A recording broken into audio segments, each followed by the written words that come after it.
نحمده ونستعينه ونستغفره ونعوذ بالله من شرور أنفسنا ومن سيئات أعمالنا من يهده الله فلا مضل له ومن يضلل فلا هادي له وأشهد أن لا إله إلا الله وحده لا شريك له وأشهد أن محمدا عبده ورسوله يا أيها الذين آمنوا اتقوا الله حق تقاته ولا تموتن إلا وأنتم مسلمون يا أيها الناس اتقوا ربكم الذي خلقكم من نفس واحدة وخلق منها زوجها وبث منهما رجالا كثيرا ونساء واتقوا الله الذي تساءلون به والأرحام إن الله كان عليكم رقيبا يا أيها الذين آمنوا اتقوا الله وقولوا قولا سديدا يصلح لكم أعمالكم ويغفر لكم ذنوبكم ومن يطع الله ورسوله فقد فاز فوزا عظيما أما بعد فإن خير الحديث كتاب الله وخير الهدي هدي محمد صلى الله عليه وسلم وشر الأمور محدثاتها وكل محدثة بدعة وكل بدعة ضلالة وكل ضلالة في النار فأعوذ بالله من الشيطان الرجيم بسم الله الرحمن الرحيم والمؤمنون والمؤمنات بعضهم أولياء بعض يأمرون بالمعروف وينهون عن المنكر ويقيمون الصلاة ويؤتون الزكاة ويطيعون الله ورسوله أولئك سيرحمهم الله إن الله عزيز حكيم رب اشرح لي صدري ويسر لي أمري واحلل عقدة من لساني يفقهوا قولي سبحانك لا علم لنا إلا ما علمتنا إنك أنت العليم الحكيم محترم اسلامی بھائیوں اور ساتھیوں، دینی ماں اور بہنوں، ساری تعریفیں، حمد و ثنا، بزرگی و بڑائی اللہ وحدہ لا شریک کے لیے لائق اور زیبا ہے،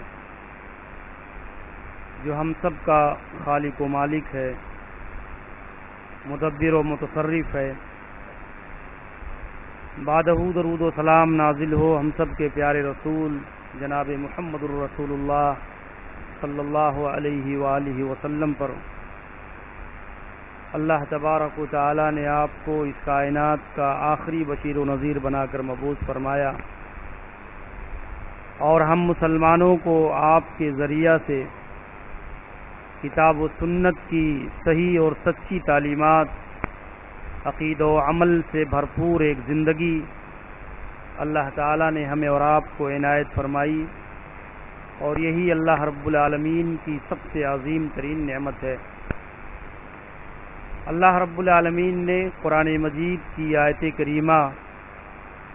جو سورۃ التوبہ سے تعلق رکھتی ہے، اللہ تعالیٰ نے اس آیت کے اندر مردوں اور عورتوں کے فرائض، ان کی ذمہ داریوں کو اللہ رب العزت نے بیان کیا ہے کہ سماج میں رہنے والا ایک مرد، ایک عورت،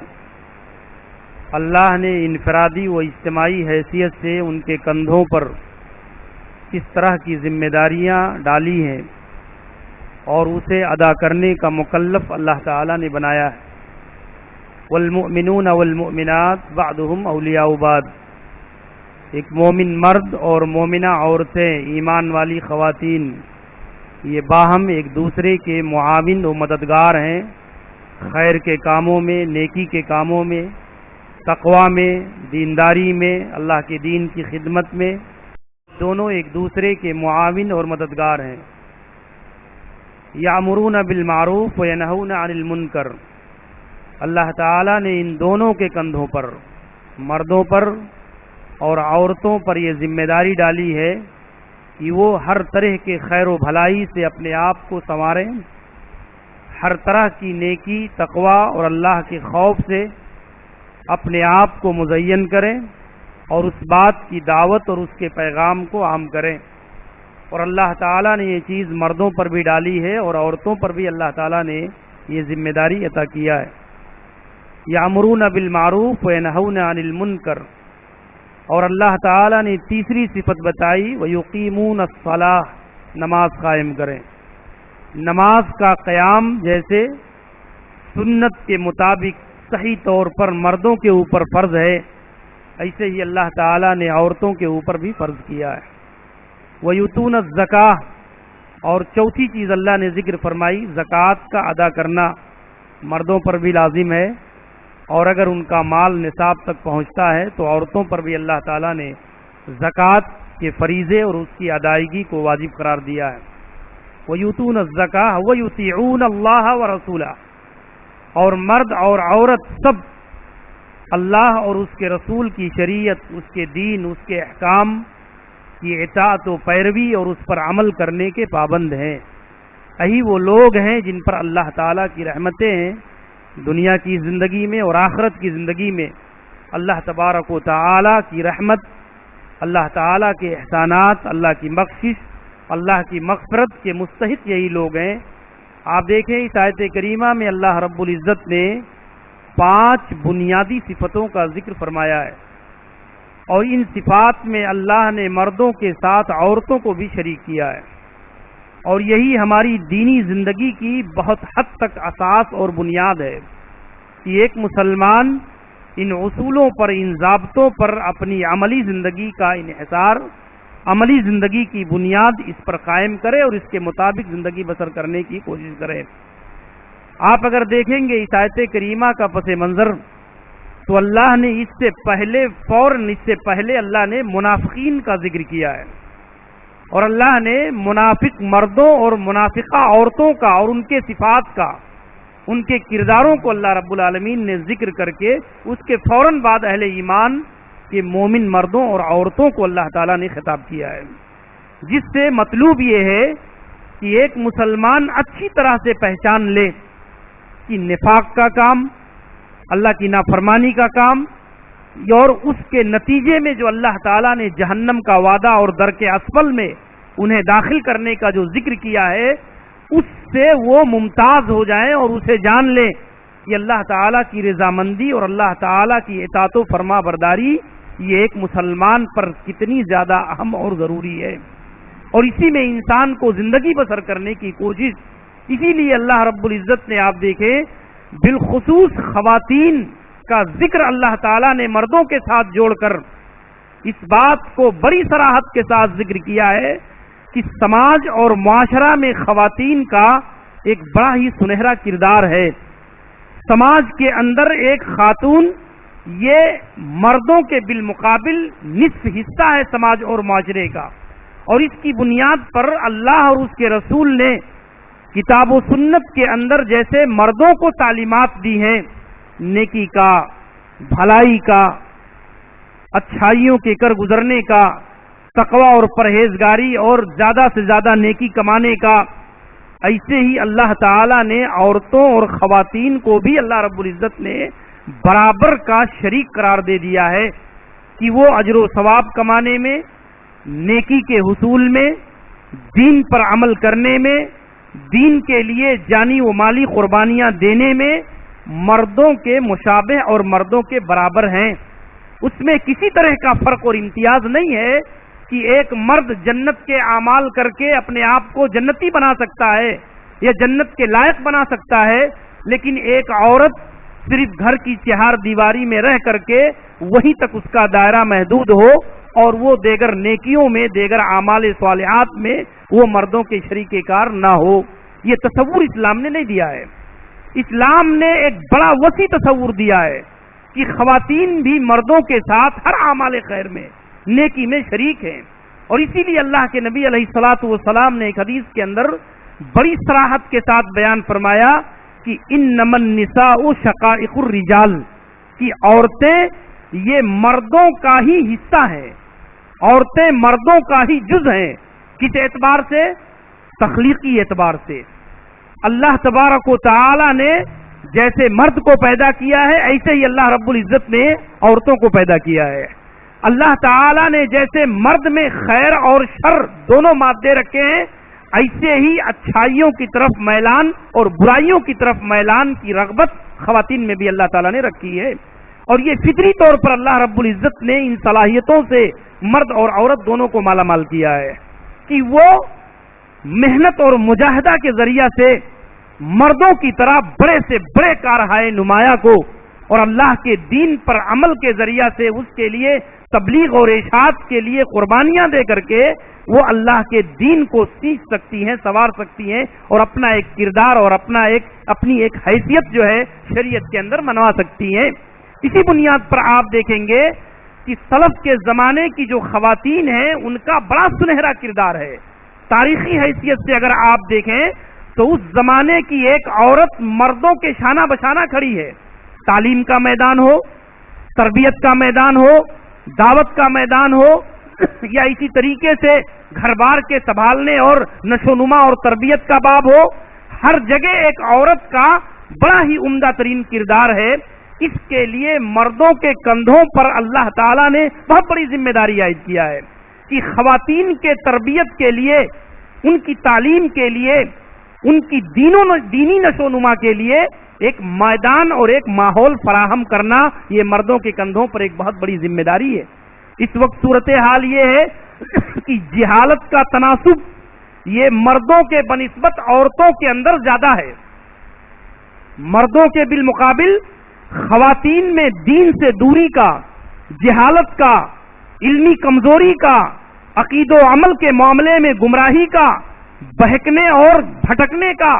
معاملہ مردوں کے بنسبت زیادہ ہے، اس لیے کہ مرد مسجدوں سے فائدہ اٹھا لیتے ہیں، جمعہ کے خطبے سے فائدہ اٹھاتے ہیں، جلوس اور دروس اور بہت سارے جلسے اور اس طریقے سے دینی مجالس سے وہ مستفید ہو جاتے ہیں، لیکن خواتین کے لیے ہمارے پاس کوئی منظم نظام نہیں ہے، کوئی باقاعدہ ایسی تربیت کا، تعلیم کا اس لیول پر نظام نہیں ہے کہ ہر خاتون بآسانی وہاں سے اپنے عقید و عمل کے علم کو اور شریعت اور دین کی تعلیمات کو اچھی طرح سے سیکھ سکے اور اس روشنی میں اپنے عملی کرداروں کو ڈھال سکے۔ اس کی بنیاد پر آپ دیکھیں کہ اللہ تبارک و تعالی نے کتاب و سنت میں جو نظام دیا ہے اس نظام میں مردوں اور عورتوں کو شریک کر کے مردوں کو اس کا ذمہ دار قرار دیا ہے، مردوں پر یہ ذمہ داری ڈالی ہے کہ وہ جہاں جس حیثیت سے بھی ہے اس ذمہ داری کو سمجھے کہ اپنے گھروں کی خواتین کے لیے دینی ماحول فراہم کرے، اپنے گھروں کی خواتین کے لیے ان کی تربیت کا انتظام کرے، ان کے دینی معاملات میں وہ باز پرس ہے، وہ مسئول ہے۔ اگر ایک مسلمان مرد اس کی بیوی نماز نہیں پڑھتی تو وہ مسلمان مرد ایک حاکم اور ایک نگراں ہونے کی حیثیت سے اپنے بیوی کے معاملے میں مسئول ہے اللہ کے یہاں کہ اس کی بیوی نماز کیوں نہیں پڑھتی۔ یہ بہت بڑا مسئلہ ہے آج کے سماجی زندگی کا اور معاشرتی زندگی کا کہ ایک آدمی ذاتی طور پر مسجد سے جڑا ہوا ہے، صف اول کا نمازی ہے، لیکن اپنے گھر کے ماحول اور معاشرے میں، اپنے گھر کے ذمہ داریوں کے معاملے میں وہی آدمی بہت حد تک غافل نظر آتا ہے۔ تو اس کے بہت سارے وجوہات ہیں جسے ہمیں اور آپ کو دیکھنے اور سمجھنے کی ضرورت ہے۔ آپ دیکھیں قرآن مجید نے بیان فرمایا من عمل صالحا من ذکر او انثى وهو مؤمن فلنحيينه حیاتا طیبا ولنجزینهم اجرهم باحسن ما كانوا يعملون۔ قرآن مجید نے جو بھی مرد اور عورت صالح عمل کریں اس حال میں کہ وہ مومن ہو، ایمان والے ہو، تو اللہ تعالیٰ انہیں پاکیزہ زندگی عنایت کرے گا، انہیں پاکیزہ زندگی عنایت کرے گا، چاہے وہ مرد ہو اور چاہے وہ عورت ہے۔ آپ دیکھیں عمل صالح اور ایمان کے ساتھ اللہ نے برابر قرار دیا ہے مرد اور عورت کو کہ ایمان میں اور اعمال صالحہ میں ایک مرد اور عورت اس کو اپنانے میں برابر ہیں، اور پاکیزہ زندگی کا جیسے حقدار ایک مرد ہے ایسے ہی حقدار ایک عورت ہے اللہ کے یہاں۔ اور پاکیزہ زندگی کیا ہے؟ مفسرین کے بہت سارے اقوال حیات طیبہ کے باب میں موجود ہیں۔ آپ دیکھیں گے تفاسیر کی کتابوں میں حیات طیبہ کا مطلوب یہ ہے کہ ایک مسلمان مرد و عورت کو اللہ تعالی حلال روزی عطا کر دے اور اسے اپنی رضا کے کاموں کی توفیق دے دے، اپنی اطاعت و فرما برداری کی توفیق دے دے، اس کو حیات طیبہ سے تعبیر کیا گیا ہے۔ یہی حیات طیبہ اور پاکیزہ زندگی ہے کہ ایک مسلمان کی زندگی کا حاصل یہی ہے کہ وہ حلال روزی پر اکتفا کرے اور اللہ کی اطاعت و فرما برداری میں زندگی بسر کرے۔ اسی لیے آپ دیکھیں گے کہ اللہ کے نبی صلی اللہ علیہ وسلم کے پاس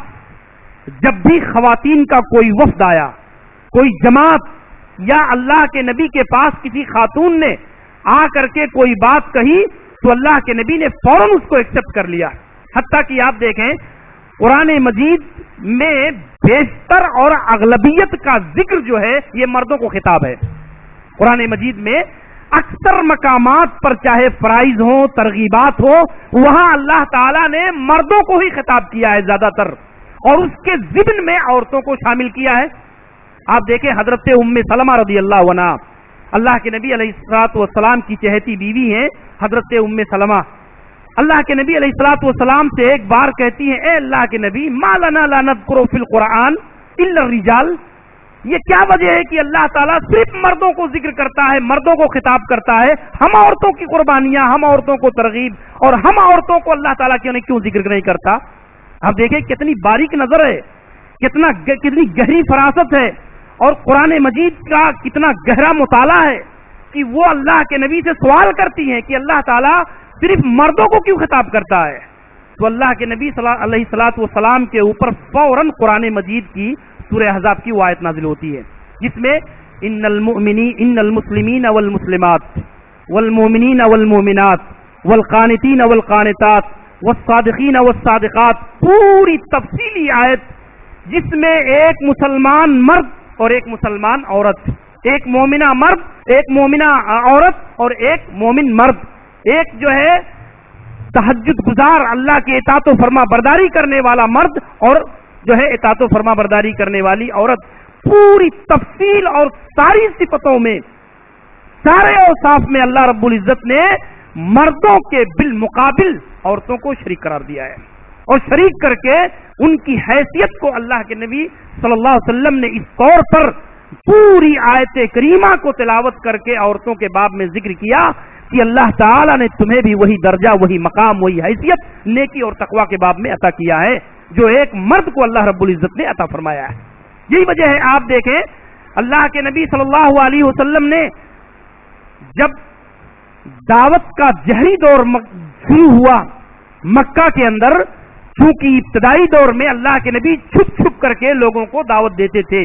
اور پھر قرآن مجید کی ایک آیت نازل ہوئی وَأَنذِرْ عَشِيرَتَكَ الْأَقْرَبِينَ، اے اللہ کے نبی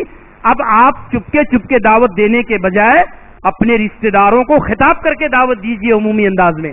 آپ ان کو بتائیے اللہ کے پیغام کو، جو ہے آگاہ کیجیے ان کو۔ تو اللہ کے نبی صلی اللہ علیہ وسلم نے اس موقع پر جو خطاب فرمایا اس میں اپنے خاندان کے مردوں کو بھی اور اپنے خاندان کی عورتوں کو بھی اللہ کے نبی صلی اللہ علیہ وسلم نے شامل فرمایا۔ آپ دیکھیں صحیح مسلم کی روایت ہے اللہ کے نبی نے فرمایا یا معشر قریش، اے قریش کے لوگوں اشتروا انفسکم من اللہ لا اغنی عنکم من اللہ شیئا،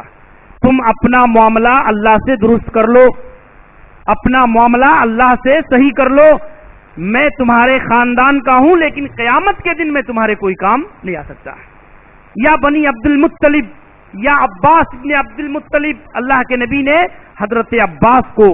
اب بنو جو ہے مطلب کو خطاب کر کے اللہ کے نبی صلی اللہ علیہ وسلم نے یہ تعلیم فرمائی کہ اپنا معاملہ دنیا میں اسلام لا کر، دین کو قبول کر کے، اللہ کے پیغام کو تسلیم کر کے اپنا معاملہ صحیح کر لو، میں قیامت کے دن تمہارے کوئی کام آنے والا نہیں ہوں۔ اور اس کے بعد اللہ کے نبی نے کہا یا صفیہ،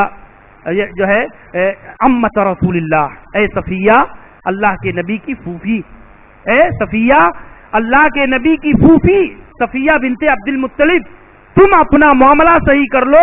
اور اے فاطمہ میری بیٹی تمہیں جو میرے مال سے لینا ہے وہ لے لو دنیا کے اندر، میں آخرت میں تمہارے کوئی کام نہیں آ سکتا۔ اسی لیے اللہ کے نبی صلی اللہ علیہ وسلم نے بیان فرمایا کہ ان اولیائی یوم القیامہ المتقون، قیامت کے دن میرے ساتھی، میرے ولی، میرے دوست اور میرے حقیقی رشتہ دار وہ ہوں گے جو متقی اور پرہیزگار ہیں، جو متقی اور پرہیزگار ہیں وہ اصل میں میرے رشتہ دار اور میرے قریبی لوگ ہوں گے۔ اور پھر اللہ کے نبی فرماتے ہیں اے لوگوں، تم میں سے جس کا بھی میرے ساتھ نسب ہے، میرے ساتھ کوئی تعلق ہے، کوئی خونی رشتہ ہے، وہ یاد رکھے کہ جب لوگ اپنے کندھوں پر اپنے اعمال کو اٹھائے ہوئے آئیں گے قیامت کے دن، تو قریش کے لوگ، میرے خاندان کے لوگ بھی اپنے اعمال کو اپنے کندھے پر اٹھائے ہوئے آئیں گے اور کہیں گے یا محمد کدا و کدا، اے محمد آج کے دن میرے لیے کچھ کرو، آج کے دن میرا کچھ معاملہ اللہ سے طے کراؤ۔ اللہ کے نبی کہتے ہیں کہ جو ہے میں کہوں گا قد بلغت، قد بلغت، اے لوگوں میں نے تو دنیا میں جو کرنا تھا وہ کر دیا، میں نے جو اللہ کا پیغام دنیا میں پہنچانا تھا پہنچا دیا،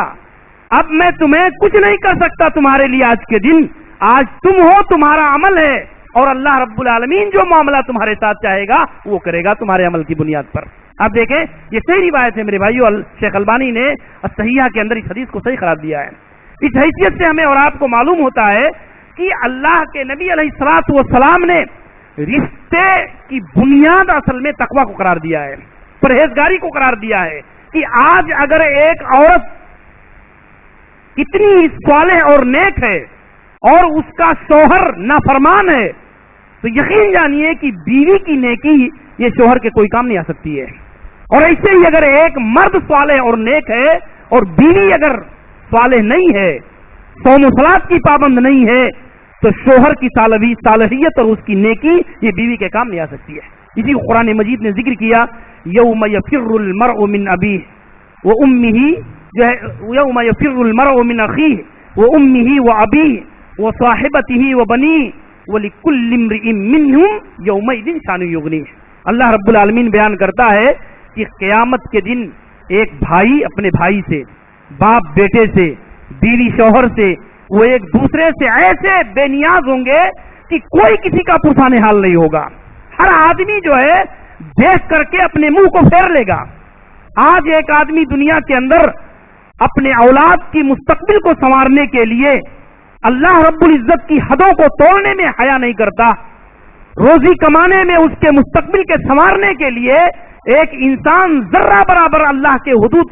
کو توڑنے میں، پامال کرنے میں ذرا برابر جو ہے امتیاز نہیں برتتا۔ آج وہی اولاد قیامت کے دن انسان کے کوئی کام نہیں آئے گی۔ اس کی بنیاد پر شریعت کا جو اصل روح ہے، شریعت کا جو اصل مزاج ہے وہ یہ ہے کہ انسان کا اپنا عمل، اپنا کردار، اپنا علم جو ہے نیکی اور اپنی تقویٰ ہی اصل میں قیامت کے دن اس کے لیے حفاظت کا ذریعہ ہے، اور اس کی بنیاد پر ہر مرد و عورت کو یہ پیمانہ اور شریعت کا یہ اصول اور یہ ضابطہ گہرائی کے ساتھ سمجھنا چاہیے۔ اللہ اور اس کے رسول نے ہمیں انہی اصولوں پر، انہی بنیادوں پر زندگی گزارنے اور زندگی بسر کرنے کی تعلیم دی ہے۔ آپ دیکھیں مدینہ کے اندر ایک خاتون اللہ کے نبی صلی اللہ علیہ وسلم کے پاس آئی۔ حضرت ابو سعید الخدری رضی اللہ عنہ بیان کرتے ہیں، صحیح مسلم کی حدیث ہے، کہتے ہیں کہ جاءت امرأۃ الی النبی صلی اللہ علیہ وسلم فقالت، ایک عورت اللہ کے نبی صلی اللہ علیہ وسلم کے پاس آئی، صحابہ کی مجلس تھی، اور کہتی ہے اے اللہ کے نبی ذهب الرجال بحدیثک، اللہ کے نبی آپ کی حدیثیں، آپ کی باتیں، آپ جو نصیحتیں فرماتے ہیں وہ ساری چیزیں تو صرف مرد لے کر کے چلے جاتے ہیں، ہم عورتوں کو تو کچھ ملتا نہیں ہے، ہم آپ کی درس میں شریک نہیں ہو پاتے، اسی لیے حدیثیں سننے اور روایت کرنے کا بھی موقع ہمیں نہیں مل پاتا، تو اس کے لیے اللہ کے نبی ہمارے لیے آپ ایک دن خاص کیجئے، ہمارے لیے ایک دن آپ اپنی مشغولیت سے نکالیے اور ہم عورتوں کو ایک دن نصیحت کیا کیجئے۔ آپ دیکھیں اللہ کے نبی صلی اللہ علیہ وسلم نے اس عورت کے مطالبے کا انکار نہیں کیا، بلکہ اللہ کے نبی نے کہا دیکھو جاؤ اور دیکھو کہ جس کا گھر زیادہ بڑا ہو، جہاں تم لوگ بیٹھ سکتی ہو، اور ایک دن خاص کر لو، میں اس دن جو ہے آؤں گا اور تمہیں جو ہے خصوصی طور پر تمہارے مسائل، تمہارے احکام اور تمہارے لیے ترغیبات اور دیگر چیزوں کو میں بیان کروں گا۔ اور اللہ کے نبی صلی اللہ علیہ وسلم نے مدینہ میں اس کا نظم قائم کیا، اس کا نظم قائم کیا۔ اسی سے پتہ چلتا ہے کہ محلاتی اور حلقاتی طور پر عورتوں کے لیے دروس کا انتظام یہ نبی کی سنت ہے، نبی کا طریقہ ہے کہ خواتین کے لیے اس طور پر ایسے مجالس کا انعقاد برابر کیا جائے جس سے خواتین جو ہے فائدہ اٹھا سکے۔ آج آپ دیکھیں ایک بچی اگر ہماری بالغ ہو گئی 15 سال 18 سال اور اس نے مکتب میں اگر قرآن کی سنت کی صحیح شریعت اور اپنے احکام و مسائل کا علم حاصل نہیں کر سکی تو آج ہمارے پاس سسٹم ہے، کوئی نظام ہے ہمارے پاس کہ ایک بڑی بچی یا ایک عمر والی عورت یا ایک شادی شدہ عورت یا عمر کے دیگر پڑاؤ میں جانے والی عورت ہمارے سماج کے اندر کہیں بیٹھ کر کے دین کی تعلیم، دین کی ذمہ داریاں اور اس کے بنیادی مسائل کو سیکھ سکے؟ یہی وجہ ہے آج ہم دیکھتے ہیں خواتین کو اپنے بنیادی موٹے موٹے مسئلوں کا علم نہیں ہے، حیض و نفاس کے وہ مسائل جس کے بعد میں وہ مکلف ہے، جس پر ان کی طہارت کی بنیاد ہے، ان کے دین کی بنیاد ہے، جن کے کتنے مسائل ایسے ہیں جن سے ان کی نمازیں جڑی ہوئی ہیں، روزے جڑے ہوئے ہیں، لیکن ایک عورت کو اپنے بنیادی مسئلوں کا علم نہیں ہے۔ اس کا ذمہ دار کون ہے؟ اس کا ذمہ دار سماج اور معاشرہ کے اہل حل و عقد ہیں۔ سماج اور معاشرہ آج اگر آپ دیکھیں ہم کیا کرتے ہیں، مسجد کے اندر اے سی میں بیٹھ کر کے جمعہ کا خطبہ سن لیں گے، اے سی میں بیٹھ کر کے درس سن لیں گے، لیکن ہماری خواتین کے لیے کیا نظم ہے ہمارے پاس؟ آپ دیکھیں دھوپ کے اندر بیٹھ کر کے خواتین جمعہ کے اندر شریک ہوتی ہیں۔ مسئلہ یہاں تنقید کا نہیں ہے، مسئلہ یہاں انتظامی کوتاہیوں کا ہے۔ اس میں انسان اپنی طاقت پر کوشش کرے، اور انسان مکلف ہے اس باب میں۔ آپ دیکھیں گے اسی ممبرا کے اندر کتنی مسجدیں ہیں جہاں خواتین جوک در جوک جمعہ کے خطبے میں شریک ہوتی ہیں، انہیں جگہ نہیں ملتی ہے، وہ واپس چلی جاتی ہیں، انہیں جگہ میسر نہیں ہوتی، وہ واپس چلی جاتی ہیں اپنے گھروں کو۔ یہ میرے بھائیوں ہمارے سماج کا عالم ہے، ہمارے سماج کا کہ کڑوے حقائق ہیں، اور اس کی بنیاد پر ہمیں یہ چیزیں گہرائی سے سمجھنے کی ہیں۔ اور یہی وجہ ہے کہ جب صحیح ماحول فراہم نہیں ہو پاتا تو غلط ماحول یہ خواتین کی زندگیوں کا حصہ بنتا ہے۔ آج آپ دیکھیں اگر ہمارے سماج کے اندر خواتین کے لیے کوئی دینی پروگرام، کوئی درس، کوئی صحیح طور پر جو صحیح بصیرت اور علم رکھنے والی معلمات ہیں ان کے ذریعہ سے اگر ہم صحیح مجالس فراہم نہیں کریں گے تو کس کا دور دورہ ہے؟ سسٹرز کا دور دورہ ہے، ایسی خواتین کا دور دورہ ہے جنہیں صحیح سے قرآن پڑھنے کی تمیز نہیں ہے اور وہ درس دیتی پھر رہی ہیں۔ کتنی اسی ممبرا کے اندر کتنے مجالس ہیں عورتوں کی جس میں کوئی فارغہ، کوئی عالمہ عورت درس دینے کے لیے تیار نہیں ہے۔ اس درس میں کون درس دے رہا ہے؟ جس کا علم آدھا ادھورا ہے، جس کا علم آدھا ادھورا ہے، اور وہ ایسے مجلسوں کی زینت بنتی ہے اور خواتین کو تعلیم دیتی ہے۔ تو یہ بہت بڑی خلائیں ہیں، یہ بہت بڑی کمزوریاں ہیں سماجی زندگی میں جو ہمیں اور آپ کو غور کرنے کی اور دیکھنے کی ہے۔ اگر اس حیثیت سے ہم دیکھیں اللہ کے نبی صلی اللہ علیہ وسلم کے زمانے میں خواتین اپنے مسائل کے سیکھنے میں بڑی بردبار ہوتی تھی، بڑی جرأت مند ہوتی تھی، حتیٰ کہ اپنے نازک مسئلوں میں اللہ کے نبی صلی اللہ علیہ وسلم سے آ کر کے برجستہ کلام کرتی تھی۔ حضرت ام سلیم رضی اللہ عنہا کی مثال صحیح بخاری صحیح مسلم کے اندر موجود ہے۔ آپ دیکھیں اللہ کے نبی کے پاس آتی ہیں اور کہتی ہیں اے اللہ کے نبی کیا جو ہے حل علی الغسل اذا احتلمت، کیا ایک عورت اگر محتلم ہو جائے، احتلام ہو جائے تو کیا اس پر غسل واجب ہوتی ہے؟ تو اللہ کے نبی صلی اللہ علیہ وسلم کہتے ہیں نام اذا رأت الماء، ہاں اگر وہ عورت منی کے پانی کو دیکھتی ہے، تراوٹ کو پاتی ہے تو اس پر غسل کرنا فرض ہے۔ آپ دیکھیں حضرت ام سلمہ رضی اللہ عنہا اللہ کے نبی صلی اللہ علیہ وسلم کی بیوی موجود ہے، انہیں حیا آتی ہے اور کہتی ہے کہ کیسا سوال کرتی ہو تم اللہ کے نبی صلی اللہ علیہ وسلم سے، لیکن وہ کہتی ہیں ان اللہ لا یستحی من الحق، اے اللہ کے نبی اللہ تعالی حق کہنے سے شرم نہیں کرتا، اللہ رب العزت نے حق بات بیان کرنے میں شرم نہیں کیا ہے۔ اس کی بنیاد پر میں آپ سے یہ مسئلہ پوچھتی ہوں، اور اللہ کے نبی صلی اللہ علیہ وسلم سے وہ مسئلہ پوچھتی ہے، اور اللہ کے نبی صلی اللہ علیہ وسلم اس کو پوری صراحت کے ساتھ ایسے غسل کے مسئلے میں آپ دیکھیں نفاس اور حیض کے انقطاع کے بعد جو غسل کی ایک خاص صورت ہے عورتوں کے لیے، اس باب میں خواتین نے بڑھ کر کے اللہ کے نبی صلی اللہ علیہ وسلم سے اس کے کیفیات اور ایک ایک کیفیت کو اللہ کے نبی صلی اللہ علیہ وسلم سے دریافت کیا ہے۔ یہ علم کی جرات اور علم کی ہمت، اور اسی بنیاد پر حضرت عائشہ رضی اللہ عنہا کہتی تھی نعم النساء نساء الانصار، انصار کی عورتیں بڑی اچھی عورتیں ہیں، ان یتفقہن فی الدین، جو دین کے سیکھنے میں، دین کی فقاہت میں حیا مانے نہیں ہوتی ہے ان کے لیے، دین کی سمجھداری حاصل کرنے میں۔ اور اسی بنیاد پر آپ دیکھیں گے حضرت عائشہ رضی اللہ عنہا کے پاس مدینہ کے انصاری اور اسی طریقے سے مہاجرین بڑے بڑے صحابہ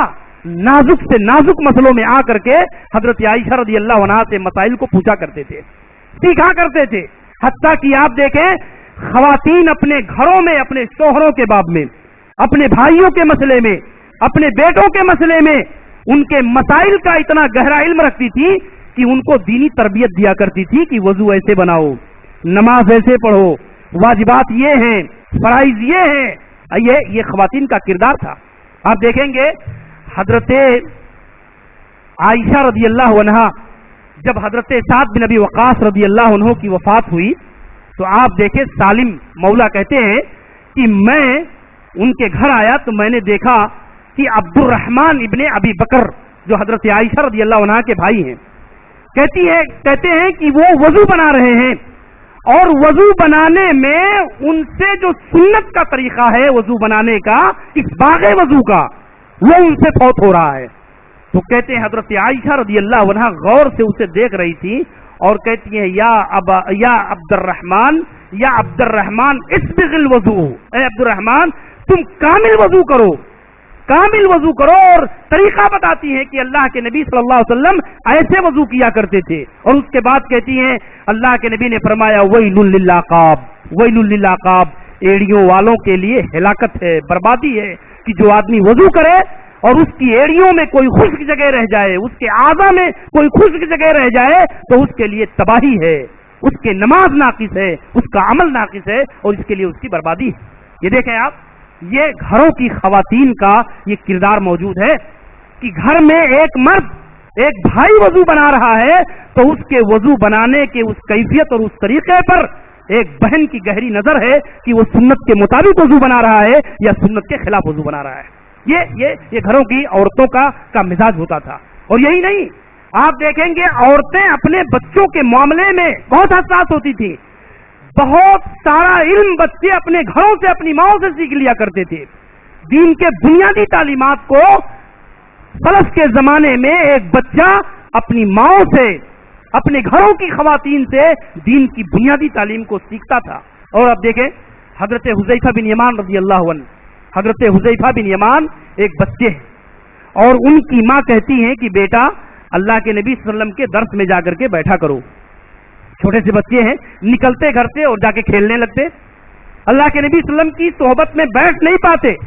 ایک دن ماں نے اتنا ڈانٹا ان کو، کہتے ہیں مجھے میری ماں نے توبہ کرایا اور ڈانٹا اور کہا کہ اللہ کے نبی کی مجلس میں جا کر کے بیٹھو۔ تو کہتے میں نے کہا کہ امی جان آج میں اللہ کے نبی کی مجلس میں جاؤں گا اور اپنے لیے اور آپ کے لیے اللہ کے نبی سے مغفرت کراؤں گا۔ اور کہتے میں گیا، مغرب کی نماز میں نے ادا کی، اللہ کے نبی کے پیچھے پیچھے لگا رہا، پھر اللہ کے نبی نے پوچھا کہ بیٹے کوئی کام ہے تمہیں؟ تو کہتے ہیں کہ اللہ کے نبی میری ماں کا پورا واقعہ میں نے سنایا اور پھر میں نے گزارش کی کہ اللہ کے نبی آپ میرے حق میں اور میری والدہ کے حق میں دعائیں مغفرت کر دیں۔ اور اللہ کے نبی سنن نسائی کی صحیح روایت موجود ہے میرے بھائیوں۔ آپ دیکھیں یہ خواتین کا مزاج ہوتا تھا کہ وہ اپنے بچوں کی تعلیم اور تربیت کے معاملے میں بہت حساس ہوا کرتی تھی۔ حتیٰ کہ اگر آپ تعلیمی معیار پر دیکھیں گے تو کتنی خواتین ہیں جن کا علمی معیار مردوں سے بھی بلند نظر آتا ہے۔ سلف کے زمانے میں وہ فقیہات ہیں اپنے زمانے کی، وہ محدثہ ہے، وہ حدیث کے روایت سعید ابن المسیب رحمہ اللہ جو حضرت ابو ہریرہ رضی اللہ عنہ صحابی رسول کے داماد ہیں، اور حضرت سعید ابن المسیب یہ بہت بڑے تابعی ہیں، حضرت ابو ہریرہ رضی اللہ عنہ کی حدیثوں کی مرویات کے امین کہلاتے ہیں۔ آپ دیکھیں کہ وہ اپنی بیٹی کو حدیث کا کتنا گہرا علم انہوں نے دے رکھا ہے کہ جب اس بیٹی کا اپنے ایک شاگرد سے نکاح کر دیتے ہیں اور نکاح کے بعد وہ بیٹی اپنے شوہر کے گھر چلی جاتی ہے اور چند دنوں کے بعد جب اس بچی کا شوہر کہتا ہے کہ اب میں اپنے استاد کے درس میں حدیث پڑھنے کے لیے جا رہا ہوں تو بیٹی کہتی ہے کہ دیکھو اب تمہیں وہاں جانے کی ضرورت نہیں ہے، اب تمہیں میرے والد کے درس میں جانے کی ضرورت نہیں ہے، میرے والد کی حدیثوں کا اور اس کی مرویات یہ میرے پاس موجود ہیں، میں اس کی حافظہ ہوں، میں تمہیں گھر پر ہی وہ ساری حدیثیں پڑھا دیا کروں گی۔ اب دیکھیں یہ تاریخ کے اندر موجود ہے کہ عورتوں کا علمی معیار اتنا بلند ہوا کرتا تھا. اور اس حیثیت سے میرے بھائیوں ہمیں اور آپ کو یہ باتیں سمجھنے کی ہے, غور کرنے کی ہے کہ موجودہ سماج اور موجودہ معاشرے میں یہ ذمہ داریاں ہمیں گہرائی سے سمجھنے کی ہیں کہ خواتین کو علمی میدانوں سے جوڑنے کی ضرورت ہے. علمی حیثیت سے خواتین کو خود اپنے معاملے میں فکر مند بننے کی ضرورت ہے, کیونکہ یہ معاشرے کا نصف حصہ ہے, سماج کا نصف حصہ ہے. ان کی تربیت کا, ان کی تعلیم کا ایک گہرا اثر ہے سماج کے اوپر, اور جب ان کے یہاں جہالت فروغ پائے گا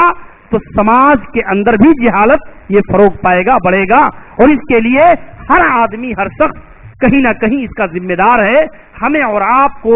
یہ ضرورتیں, یہ بنیادی چیزیں ہمیں اور آپ کو سمجھنا چاہیے, اور اپنے ماحول میں, اپنے معاشرے میں, اپنے سماج میں ان چیزوں کو پیدا کرنے کی کوشش کرنی چاہیے. اللہ سے دعا ہے کہ اللہ رب العالمین کتاب و سنت کی روشنی میں زندگی بسر کرنے کی اللہ ہمیں توفیق عنایت فرمائے. اللہ رب العالمین ان بنیادی تقاضوں اور اس کی ضرورتوں کو اللہ تعالیٰ تکمیل کرنے کی اللہ ہمیں توفیق دے. اللہ رب العالمین ہماری خواتین کو جو ہے صحیح معنوں میں عقیدہ و منہج اور صحیح طور پر علم و عمل کی دولت سے اللہ تبارک و تعالیٰ انہیں مالا مال فرمائے. اللہ تعالیٰ ہماری خواتین کو سماج کے اندر بردبار اور فراست مند خاتون بن کر کے زندگی بسر کرنے کی اللہ ہمیں توفیق دے. اقول قولی ھذا استغفر اللہ لی ولکم ولسائر المسلمین من کل ذنب انہ هو الغفور الرحیم وصلی اللہ علی نبینا محمد وعلی آلہ وصحبہ اجمعین.